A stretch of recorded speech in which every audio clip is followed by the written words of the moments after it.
मेरा सवाल तस्वीरों को देखकर है। कर्नाटक में एक बिल लाया गया, मेरे दर्शक इस बात को समझ ले, जिसमें सरकारी जो कॉन्ट्रैक्ट्स दिए जाते हैं, ठेके दिए जाते हैं, उनमें 4% आरक्षण मुसलमानों को दिया गया कि अगर वो कॉन्ट्रैक्ट्स जाएंगे तो 4% कॉन्ट्रैक्ट्स मुसलमानों को जाएंगे उसमें से। अब ये बीजेपी कह रही है प्रेम कुमार जी कि 4% से शुरुआत की है, आगे जाकर 100% हो जाएगा। कैसे रोकोगे इसे? आपके तुष्टीकरण की हद क्या है? 4% फिर 100% तक चले जाओगे आप।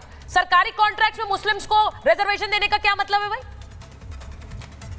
सुचरिता जी, सबसे पहले आप अपने दर्शकों को जब जानकारी दे रही हैं, तो ये बताइए कि वहाँ उसमें मुस्लिमों नहीं अल्पसंख्यकों लिखा हुआ है। आप तो बीजेपी नहीं है ना कि मुसलमान बोलेंगे। अल्पसंख्यक है तो उसको करेक्शन दे के बताइए। अब उसके बाद आइए इस सवाल पर कि हाँ ये सही है या गलत है। इसके दो पहलू हैं, एक संवैधानिक पहलू है और दूसरा राजनीतिक पहलू है।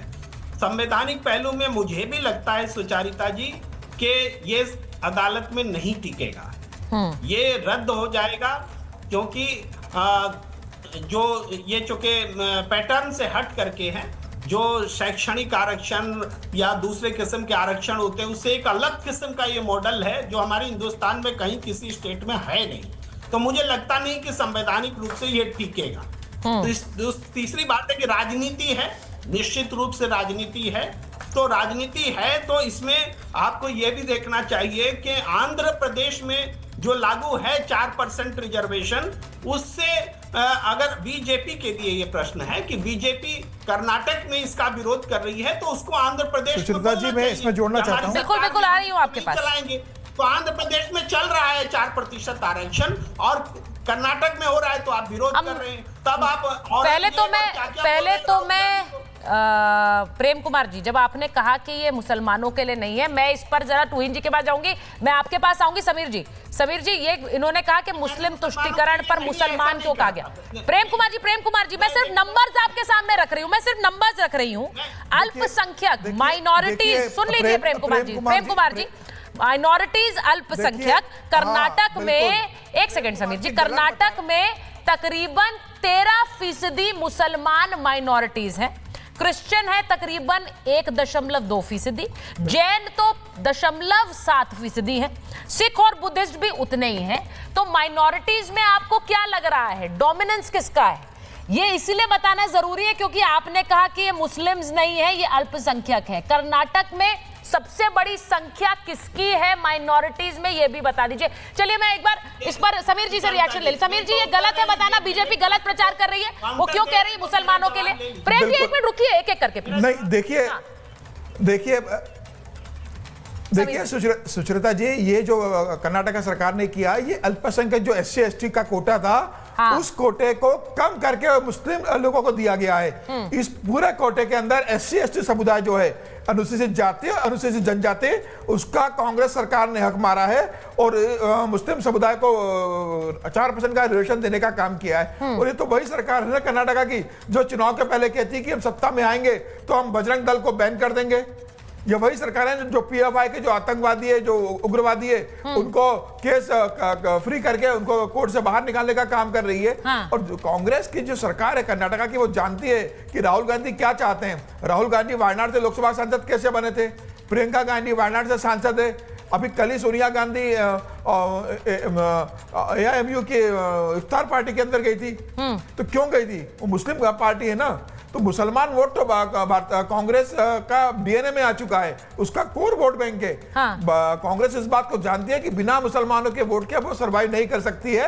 और यही कारण रहा कि वो राम मंदिर नहीं जाते, यही कारण रहा कि वो कुंभ में नहीं जाते, लेकिन इफ्तार पार्टी में जरूर चले जाते हैं सब कांग्रेस के।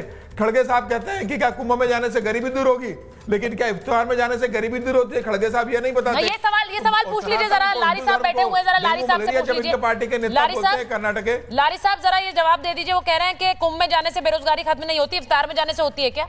इफ्तार में तो बहुत जा रहे हैं और मुझे अच्छा लगता है, मैं ये नहीं कह रही हूँ, हर तरह के आयोजन में जाने की चेष्टा होनी चाहिए, या तो चेष्टा भी नहीं है या तो इच्छा भी नहीं है। वहाँ इफ्तार की पार्टी आ रही है, बहुत अच्छी लग रही है तस्वीरें, सब पहुंच रहे हैं, लेकिन राम मंदिर छोड़िए ना, वहां कौन जाएगा?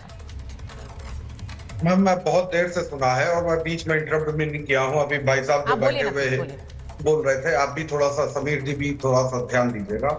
आपने अभी सवाल हमसे किया कि इफ्तार में जाने से क्या हो रहा है। भाई कम से कम ये हो रहा है कि अगर कोई ट्रेजेडी हो जाए तो हम ये ना कहें कि मोक्ष मिल गया। हम वहां किसी को मोक्ष दिलाने के लिए नहीं कह रहे कि कोई किसी को मोक्ष मिल गया। जैसे आपके सब वो जो है धीरेन्द्र शास्त्री जी हैं, वो जो कह रहे थे कि मोक्ष मिल गया, बहुत अच्छा हुआ मोक्ष मिल गया। दूसरी बात यह है, आप लोग हिंदू मुस्लिम तुष्टीकरण की बात कर रहे हैं। भाई अफ्तार पार्टी कर रहे हैं, मोदी जी भी अफ्तार पार्टी कर ले। मोदी जी अफ्तार पार्टी ना करके हिंदू तुष्टीकरण की राजनीति कर रहे हैं। आप आरक्षण की बात कर रहे हैं कि मुस्लिम आरक्षण और धर्म के आधार पर आरक्षण। क्या संविधान ने नहीं लिखा है कि अगर आप हिंदू धोबी हैं, हिंदी है तभी आपको आरक्षण मिलेगा? लिखना चाहिए था ना कि उसमें क्या नाम है कि मुस्लिम हो, चाहे जिस धर्म का हो, चाहे क्रिश्चियन हो, चाहे बौद्ध हो, चाहे जिस धर्म का हो, वो अगर बैकवर्ड होगा या शेड्यूल कास्ट होगा या शेड्यूल ट्राइब होगा, उसको आरक्षण दिया जाएगा। लेकिन नहीं, आपने तो पहले ही धर्म के आधार पर आरक्षण दे रखा है। तीसरी बात जो आप लोग कर रहे हैं, वो कोई बात ही नहीं कर रहे हैं। भाई अभी वो मुस्कान रस्तोगी ने अपने हस्बैंड का कत्ल कर दिया, 15 टुकड़े कर दिए अपने पंडित उनके साथ मिलकर, अपने लवर के साथ। उस पर बहस ही नहीं हो रही। अभी वहीं पे पंडित की बजाय कोई चैनल नहीं देखते हैं ना सर, तो मैं क्या करूं? लारी साहब आप चैनल नहीं देखते हैं, चैनल पर स्टोरीज देखा करिए, सारी खबरें चल रही हैं। और मुस्कान रस्तोगी की भी पूरी खबर चल रही है सर, वहां से पूरी रिपोर्टिंग भी चल रही है। तो इस उसमें मत रहिए वहम में कि हम खबर नहीं चला रहे हैं। हर चीज जरा दिखाना जरूरी है। वहां काले जादू की भी बातें चल रही, वो भी चल रही है खबर सर। लेकिन मैं आपसे सिर्फ ये पूछ रही हूं कि ये जो तस्वीरें आई, ये मैंने फिर कहा मुझे इन तस्वीरों पे खेद नहीं है ममता जी, ये तस्वीरें हैं किसी एक जश्न की हैं, एक इफ्तार पार्टी की हैं, ये अच्छा है। लेकिन ये वही लोग हैं जो कुंभ में जाने से बेरोजगारी हटेगी क्या, तो इफ्तार में जाने से हटेगी क्या? सवाल वही आता है, ये बार बार पूछा जाएगा। मृत्यु कुंभ बोलने वाले लोग, मृत्यु कुंभ बोलने वाले लोग वहां पर जश्न मना रहे। बिल्कुल बिल्कुल बिल्कुल, बहुत बहुत धन्यवाद। देखिए ऐसा है कि ये जो तस्वीर है, इस तस्वीर से हम में से किसी को कोई परेशानी नहीं है। इफ्तार पार्टी में जाना चाहिए, लेकिन जो लोग इफ्तार पार्टी में जा रहे हैं वो महाकुंभ में क्यों नहीं जाते हैं? वो महाकुंभ के बारे में गालियां क्यों बकते हैं? वो महाकुंभ में जब एक हादसा हो जाता है तो राजनीतिक गिद्ध क्यों बन जाते हैं? वल्चर्स की तरह जो लोग इस दुनिया से चले गए एक हादसे के तहत या साजिश थी, वो आने वाला समय बताएगा, तो उनकी जानों के ऊपर अपनी राजनीति क्यों करते हैं? सोचने वाली बात है। इसलिए करते हैं क्योंकि इनको सिर्फ और सिर्फ तुष्टीकरण की राजनीति करनी है। इनको अल्पसंख्यकों का नेता बनना है। और राहुल गांधी तो ऑलरेडी डिक्लेयर कर चुके हैं कि भाई मिस्टर ओवैसी नहीं है अब मुस्लिम समाज के नेता, हम हैं, मैं हूं। इसलिए मैं हर वो काम करूंगा जो डिवाइड एंड रूल से इस देश को आगे चलाएगा, जो जिसके कारण मेरी राजनीतिक रोटियां सीखेंगी। उसके लिए मुझे कुछ भी करना पड़े, मृत्यु कुंभ बुलाने वालों के साथ खड़ा होना पड़े, मुझे महाकुंभ के, आपको यह भी मैं बता दूं कि महाकुंभ के बारे में मिस्टर राहुल गांधी ने जब से महाकुंभ आरंभ हुआ था एक भी शब्द नहीं बोला था, एक्स पर एक ट्वीट नहीं किया। लेकिन जिस दिन वहां पर भगदड़ हुई और एक दर्दनाक हादसा हुआ, उसके बाद राहुल गांधी ने महाकुंभ के ऊपर एक्स पर ट्वीट किया।